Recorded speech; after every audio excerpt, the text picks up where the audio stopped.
아이가 엄마의 젖을 뗀 후 제일 처음 만나게 되는 음식, 이유식. 하지만 여러분, 이유식 만들기 쉽지 않죠? 재료는 어떤 것으로, 양은 얼마나, 맛은 어떻게 내지? 센스 있는 맘들을 위한 푸드TV의 자연주의 건강 이유식 제안.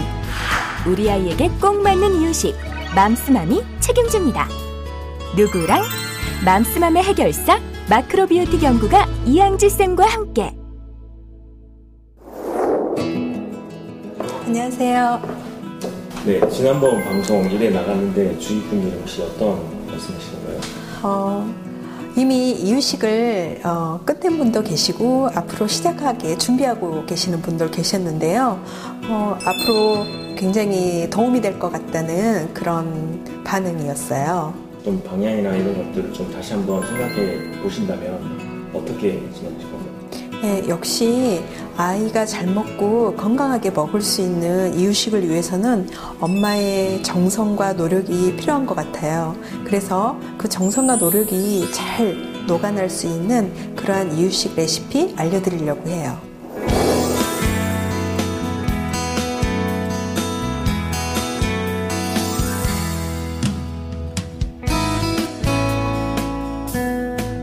찹쌀미음은 아이가 설사를 하거나 할 때 먹이면은 좋은 그런 미음이에요. 하지만 너무 많이 먹이시면 변비에 걸릴 수 있으니까 가끔 먹이시도록 하는 게 좋습니다. 자, 그럼 시작해 볼게요. 먼저 쌀을 씻어야 되니까 물은 생수로 씻는다고 했죠? 자, 생수 붓습니다. 그 다음 물은 수돗물로 여러 번 헹궈서 뽀얀 물이 우러나지 않을 때까지 씻어주시면 돼요. 이제 물을 부어서 불릴게요. 불리는 시간은 맵쌀보다 시간을 2배로 잡아야 돼요. 물을 흡수하는 속도가 맵쌀에 비해서 느리기 때문에 맵쌀보다 더 오래 놔두어야 됩니다.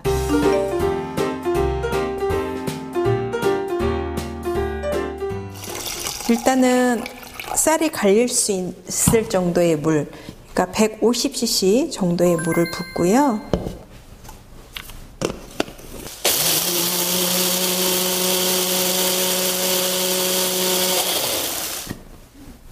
자, 곱게 갈렸습니다. 그러면 나머지 물을 같이 부어서 미음을 쓰게 됩니다.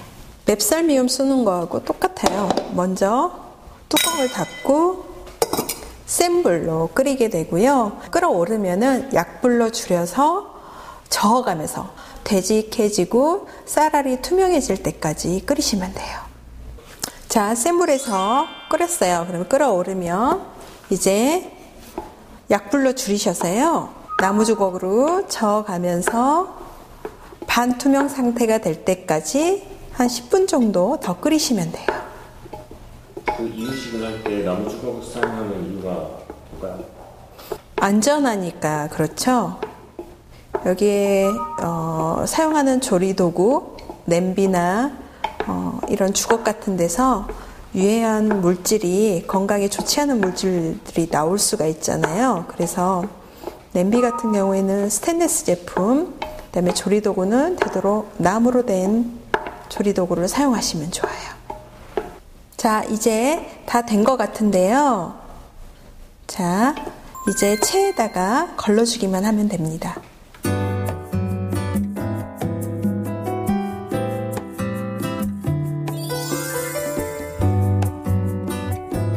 자, 이렇게 찹쌀미음 완성되었는데요. 이것도 맘들의 시식수다.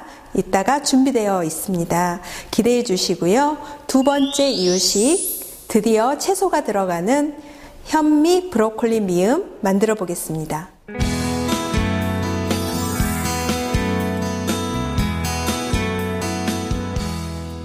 브로콜리는요, 비타민C와 베타카로틴이 풍부해서 세계 10대 슈퍼푸드로 불리우는 채소 중에 하나예요. 그런 브로콜리로 현미 브로콜리 미음 지금부터 만들어 보겠습니다. 자, 먼저 브로콜리 봉우리를 이렇게 나누어 뜯습니다. 이렇게 칼 대지 않아도요, 이쪽에 손가락을 넣어서 이렇게 뜯으면 뜯어져요. 이렇게 뜯은 걸요, 여기에 소량의 물로만 한번 찌듯이 익혀볼게요.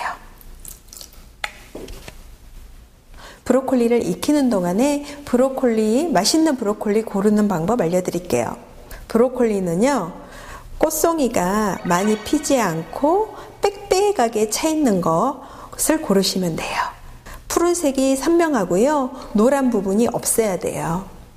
그러한 것을 고르시고요, 밑둥을 봐서요, 이런 대부분이 마르지 않고 신선한 걸 고르시면 됩니다. 자, 이제 브로콜리가 다 익은 것 같아요. 이렇게 파랗게 익었죠? 자, 익은 브로콜리를 이 꽃 봉오리만 쓸 거예요. 이쪽 줄기 부분은요, 질겨서 아직 우리 아기가 잘 소화를 못 시키니까 이쪽 꽃봉오리 부분만 이렇게 점여서 썰어주시면 돼요.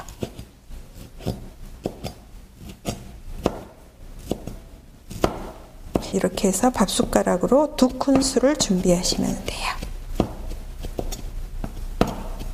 이제 현미 미음을 쓸 거예요. 그래서 현미 미음을 써서 이 다진 브로콜리와 함께 체에 걸으면 현미 브로콜리 미음이 완성됩니다. 자, 현미를 씻습니다. 먼저 생수를 부어서 조물조물해서 씻어서 버리고, 그 다음 물은 수돗물을 받아가면서 서너 번 헹궈가면서 씻으면 돼요. 그러면 마른 팬에 현미를 넣고 볶겠습니다.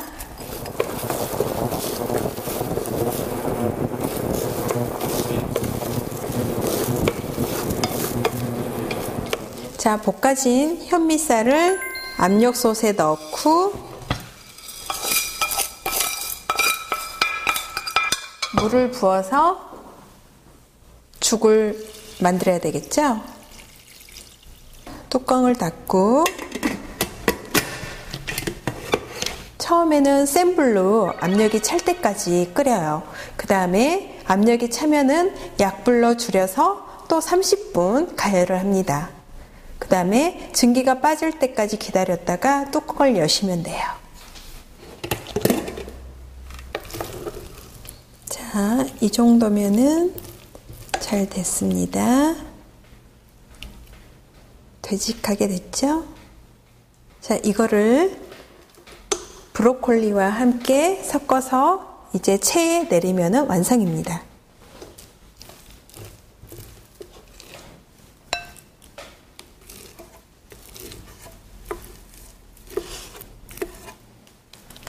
준비된 아까 곱게 다진 브로콜리 꽃봉오리를 넣어서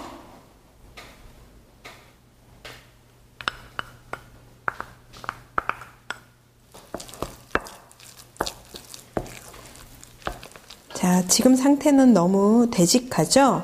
그래서 여기에 체에 내릴 수 있을 정도의 되기를 조절하기 위해서 물을 붓고 농도를 묽게 만든 다음에 체에서 한번 내려볼게요.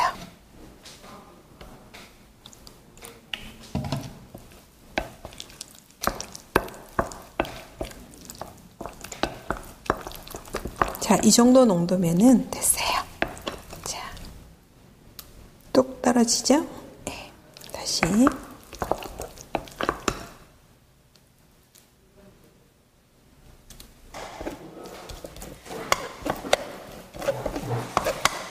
초기 단계의 수는 채소 미음이라서요. 브로콜리나 당근도 그렇고요. 브로콜리도 그렇고 익힌 다음에 같이 섞어서 체에 한번 걸러 주셔야 돼요. 그런데 중기 이후로 넘어가면은요. 이렇게 채소는 잘게 다지기만 하고 거르지 않아도 되니까 조금 편해지죠.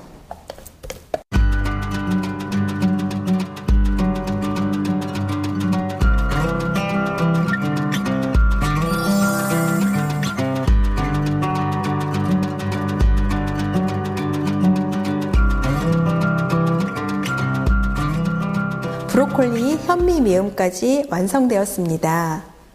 지난주에 이어서 토코맘들이 벌써 기다리고 있는데요. 오늘 만든 찹쌀 미음과 브로콜리 현미 미음을 가지고 토코맘들을 만나러 가보겠습니다.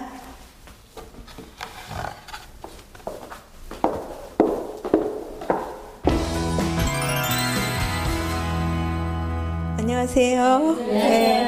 저번에 이어서 이번에도 와주셔서 너무 감사해요. 첫 방송 나가고 주위에 어떤 반응들이 있으셨어요? 다들 깜짝 놀라더라고요. 남편이 제일 놀리던데. 아, 그래요? 신랑 화이팅 해주시더라고요.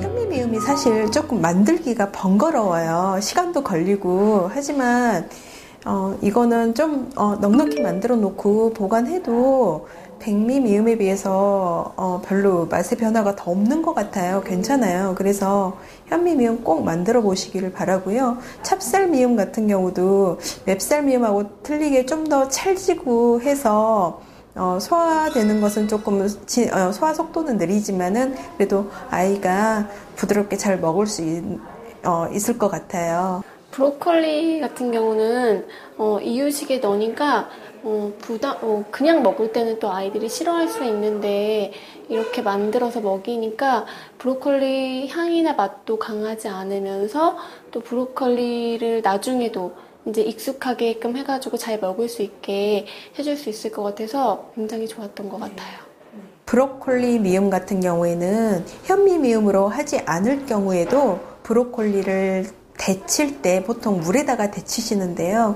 항상 찜기를 이용하시면 채소를 찜기를 이용하시면 훨씬 영양 손실이 덜하기 때문에 찜기 이용하시는 게 좋아요. 채소 익히실 때는. 그렇게 하시고 처음 단계 미음 단계에서는 소화되기 쉬운 꽃봉오리 부분만 사용을 했잖아요. 근데 이제 중기나 후기, 완료기에 갈수록 이쪽 줄기 쪽으로 조금씩 와서 줄기까지 전부 곱게 다져서 넣으면 훨씬 마크로비오틱 이유식에 가깝게 갈 수 있어요. 직장 다니시는 분은 안 계시죠? 네. 주변에는 있죠. 네. 저는 저도 일을 하면서 이유식을 만들어서 먹였거든요. 저는 집에서 이제 이유식을 먹이잖아요. 근데 저희 아가씨가 직장 생활을 하고, 시어머님이 아가씨 아이를 봐줬어요. 예. 근데 오히려 시어머님이 요리를 오래 하셨으니까, 그래서 더 잘 먹이는 경우도 봤거든요. 이것저것 여러 가지 까다롭지 않게 해서 그래서 잘 먹은 경우도 봤고요. 또 직장 다니는 이제 친구들 그런 친구들은 이유식 때문에 굉장히 힘들어하더라고요. 그래서 시켜 먹는 경우도 보고 아니면 냉동실에 이제 일주일 분량을 미리 밤에 퇴근해서 다 손질을 해가지고 얼렸다가 그렇죠. 아침에 이제 끓여가지고 다시 냉장고에 보관하고 그렇게 가는 경우도 있고 그렇더라고요. 근데 보면은 저도 주변에서 보면 직장맘들이 오히려 더 잘 먹이고 잘해요. 그러니까 뭐 사서 먹이는 것도 많지만 그만큼 더 좋은 거 많이 사서 먹이고 그러니까 이제 뭐 쉬는 날 같은 경우에 해주는 것도 보면은 오히려 이제 정말 가끔 해주는 거니까 더 잘해주는 것 같아요. 저 같은 경우도 3, 4일치를 한 번에 만들어서 넣어놨던 것 같아요. 냉장고 혹은 냉동실에. 그래서 그때 꺼내서 데워서 먹였던. 네. 맞아요. 그러면서 무조건 한 번에 할 때 좀 넉넉하게 해서 그렇지 않고는 매번 만들기는 정말 힘든 것 같아요. 제 친구는 아기 때부터 어린이집에 아이를 보냈는데 이유식은 어린이집에서 제공이 안 되기 때문에 항상 이제 만들어서 보내줘야 하잖아요.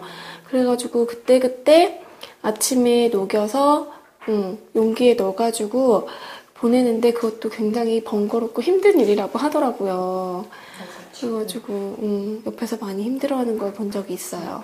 도시락 싸는 거랑 똑같죠. 그러니까요. 이런 거 있잖아요. 애가 어렸을 땐 되게 애한테 나타나는 증세에 대해서 되게 민감하잖아요. 어렸을 때. 행동들이요? 네. 그런 예를 들어서 잠깐 이렇게 머리를 이렇게 좀 부딪힐 수 있는데, 이 부딪힌 게 애가 아직 이렇게 뇌가 잘 이렇게 안정이 안 됐을 때 이렇게 부딪혔는데 이거 괜찮을까? 그래서 부셨네. 한번 검색을 해보는 거죠. 그러면은 그런 막 카페나 그런 데서 뭐 그런 거 있잖아요. 어떤 애가 이렇게 부딪혔는데 뭐 이상이 생겨서 후천적으로 뭐 이렇게 기형이 왔어요. 그런 이상한 정말 극단적인 그런 사례들이 되게 인터넷에 넘쳐나가지고 오히려 그런 것들이 안 좋게 영향을 미치는 것 같아요. 예. 위안이 되는 게 아니고, 예, 오히려 불안하게. 예. 좀 맘솔릭에서 많이 본 것 같아요. 맘솔릭. 이유식도 시기별로 나오고, 아이 발달도 시기별로 나와 있고, 또 내가 뭐 찾는 어디 소아과 잘하는 곳 맞아요. 있고, 네. 엄마들이 많이 공유를 하기 때문에 많은 정보들이 많이 나와 있는 것 같아요. 어린이집 고를 때도 거기서. 그렇고, 그러니까 아이에 관한 거는 다. 저도 처음에는 주로 임신했을 때부터 맘스 홀릭에 들어가서 저의 그 임신 징후라든지 그다음에 또 어떤 식으로 이제 아이를 출산하는지부터 해가지고 맘스 홀릭에 많이 들어갔었고, 아이가 태어났는데 이제 약간 혀 끝이 좀 약간 삼자처럼 보여서 검색을 했더니 설수대가 짧으면 그런 증상이 보일 수 있고 나중에 혀 짧은 소리를 할 수 있다. 지금 빨리 병원에 가서 무슨 조치를 취하지 않으면 커서 하면은 전신마취라고 좀 힘든 수술을 해야 된다. 그래서 아이를 안고선 이제 유명하다는 그 카페에서 본 유명하다는 병원까지 1시간 걸려서 갔다 온 적도 있어요. 근데 어쨌든 저는 그런 걸 보면서 좀 제가 좀 오버하지 않았나. 그때는 처음 경험이었던 거라 그런 카페에 올라온 글들을 아주 굉장히 맹신했던. 네, 아무 이상 없었죠. 아무 이상 없었죠. 카페에 보면 엄마들이 우리 애는 지금 몇 개월인데 어떤 정도까지 발달 상황에 대해서 자세히 올려요. 사실 조금 빠르고 조금 늦고 이런 게 중요한 건 아닌데, 그러니까 그런데 너무 막 들어가서 그게 무슨 바이블이냐 생각하지 마시고, 사실 자기 아이는 엄마가 가장 잘 판단할 수 있을 것 같아요. 주위에 그런 넘쳐나는 정보들에 휩쓸리지 말고 내 소신을 가지고 얘를 사랑하는 마음 갖고 믿고 자라나는 것을 지켜봐주는 거, 그게 중요할 것 같아요. 네. 저는 이유식을 처음 시작할 때 먹이는 것도 굉장히 일이더라고요. 시간이 아이가 천천히 먹다 보니까 오랜 시간이 걸리니까 아빠들은 사실 주말에밖에 아이랑 만날 수 없어서 아이랑 교감할 수 있는 기회가 적은데, 주말에라도 아이한테 집중해주면서 그 시간 동안 천천히 이제 아이한테 먹여주면서 뭐 노래도 불러주고 재미있는 방법을 동원해서 슝 이러면서 먹여준다든지 하면은 아이가 아빠에 대해서 훨씬 더 친근하게 생각할 수 있을 것 같고, 그렇죠. 엄마도 아무튼 좀 수월해지고 그럴 수 있을 것 같아요. 저는 아빠가 이유식을 먹여주는 거는 좀 도와주었거든요. 예. 그럼 그동안에 살림을 할 수 있으니까 이유식 먹는 시간이 많이 걸리잖아요. 그래서 뭐 비행기, 숟가락 넣고 비행기 놀이도 좀 해주고, 예, 그랬던 기억이 나는 것 같아요. 근데 저희 남편은 설거지는 정말 잘해줬어요. 그래요? 네. 근데 또 웃긴 거는 왜 대변 냄새가 좀 이제 독해지잖아요. 어른 냄새, 네. 어른처럼. 네. 그럼 그럴 때는 기저귀를 저한테 넘기는 거죠. 대변 봤을 때는. 자기가 설거지를 해줄 테니까 다른 제시해요. 그러죠. 소변했을 때는 자기가 알아서 잘 갈아주다가 애기 똥 쌌어 이러면서 갑자기 엄마를 부르던가. 근데 대부분 남편들이 그런 것 같아. 대변은 좀 거부해. 왜 그렇지? 그것도 제가 경험을 안 해봐서 그런 것 같아요. 비위가 약하나? 저는 정말 하나도 안 도와줬어요. 이렇게 주말에 잠깐 쌈박하게 놀아주는 거 말고는 안 해요. 네, 그거 말고는 안 해요. 그냥 집에 쓰레기 버려주고, 가사일이라고는 그냥 쓰레기 좀 버려주고, 뭐 그런 거. 얘랑 정말 자전거 그냥 이렇게 태우러 이렇게 나가고, 정말 하루 이렇게 쌈박하게 놀아주고, 환심 사고, 딱 월요일날 사라지면은, 네. 그런데 요즘 아빠들은 또 안 그런 아빠들도 굉장히 열성 아빠들도 많잖아요. 그러니까 이유식 책도 본인이 직접 보고 엄마랑 얘기도 많이 나누면서 우리한테 이것도 먹여보면 좋겠다. 그래서 직접 만드는 아빠들도 제가 많이 봤거든요. 이유식을 직접 자기가 퇴근하고 와서 만들어서 먹여보고 애가 잘 먹으면 거기서 또 기쁨을 느끼고 이렇게 하는 아빠들도 있더라고요. 굉장히 부럽더라고요. 네, 예, 그렇죠. 전 그런 거 바라지 않아요. 그냥 자기가 먹은 컵만이라도 좀 갖다 놔줬으면 좋겠어요. 저는 직접 아빠가 첫 이유식을 시작하는 아빠도 봤어요. 그래서 쌀을 처음에 불려서 직접 따서 끓여서 처음을 아빠가 하는 아빠들도 있더라고요. 정말. 참 대단한. 지금 들어보니까 설거지도 해주고 뒷정리 도와주고 굉장히 억울한 것 같아. 한 번도 도움을 못 받았는데 뭐 앞으로라도 조금씩 도와주기를 바래. 정말 너무 인터넷 하고 싶잖아요. 아이 있을 때 못하니까 저는 새벽까지 막 해서 잠을 못 잤던 기억도 있는 것 같아요. 쇼핑도 그렇고 뉴스도 그렇고 인터넷으로. 길게 통화가 힘들어서 유모차에 아기를 싣고 계속 걸어 다니면서 전화를 하는 거예요. 그러면은 아무래도 아이도 유모차가 계속 움직이니까 잠이 들거든요. 정말 집에서 먹어도 되지만 가끔 호프집에 가서 맥주나 한잔 하고 싶잖아. 그러면 정말 재워놓고 핸드폰을 하나를 영상으로 켜놓고 나간 적이 있었어요.